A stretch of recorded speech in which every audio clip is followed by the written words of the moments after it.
Molly estaba ya en su cama decidiendo cómo se iba a organizar al día siguiente, pero el sueño pudo con ella y cayó profundamente dormida. Se encontró de pronto en una casa, donde una mujercilla llamada Productividad decía mostrarse molesta a un hombre, argumentando que alguien estaba visitándole. El señor Tiempo, como se hacía llamar, le confesó que sí, que la señora Felicidad a menudo le visitaba.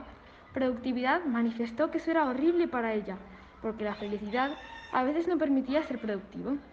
Tal vez podéis compartirme, estaré con ambas, propuso el señor Tiempo, tan flexible como era.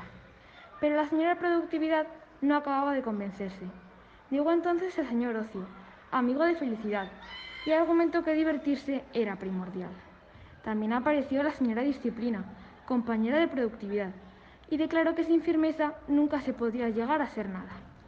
Llegó por fin Felicidad, diciendo que ser feliz era lo más codiciado del mundo, y así también fueron llegando señores y señoras, apoyando a uno de los dos bandos y argumentando su posición.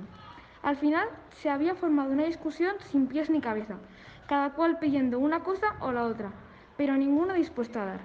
Molly salió de allí corriendo a buscar ayuda y al poco volvió con la señora Paz, que declaró: Señores y señoras, por favor, ¿no se dan cuenta de que así nadie conseguirá lo que quiere? Debemos saber administrar nuestro tiempo.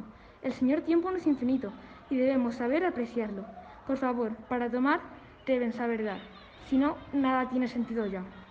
Compartan y, créanme, todos conseguirán lo que quieran. Y así se disolvió la discusión.